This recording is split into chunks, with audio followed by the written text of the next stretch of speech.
یعنی جو اپنی مکمل اکثریت نہیں رکھتی تھی، لیکن سب سے بڑی جماعت پیپلز پارٹی تھی، جماعت اسلامی نہیں تھی۔ اب جماعت اسلامی کا یہ دیکھیں نا کلیم کیا ہے۔ اگر کوئی صاحب اپنے ذہن میں پہلے ہی میئر بن کے بیٹھ گئے اور وہ احتجاج کے ذریعے سمجھتے ہیں کہ دباؤ میں لائیں گے، تو ایسا تو ہوتا نہیں ہے۔ ہوا یہ کہ وہ کہتے ہیں کہ کچھ لوگوں کو اغوا کر لیا گیا۔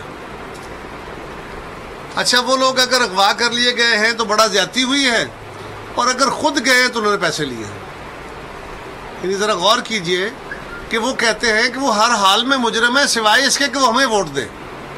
حالانکہ میئر کے الیکشن سے بہت پہلے ان کا ایک گروپ تھا 30-32 بندوں کا، جنہوں نے اپنے ایک پارلیمانی لیڈر بھی مقرر کیا تھا، اور انہوں نے کہا تھا کہ ہم کسی کو ووٹ نہیں دیں گے۔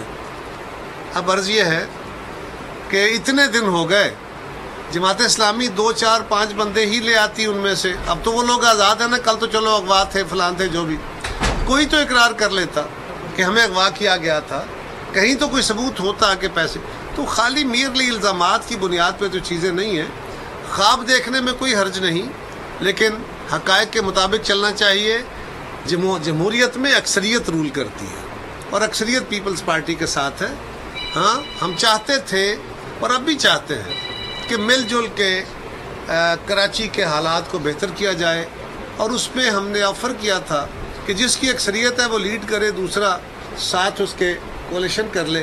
اس پہ وہ نہیں آئے۔ اب بھی ہم مل کے چلنا چاہتے ہیں، ہماری ان سے لڑائی نہیں ہے، لیکن احتجاج کرنا ان کا حق ہے۔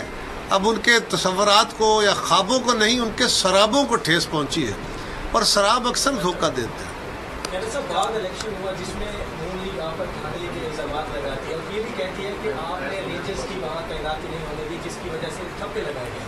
تو کیا آپ سمجھتے ہیں کہ ایک تو میئر کراچی کا الیکشن بھی آپ پر اس پر الزامات لگ رہے ہیں؟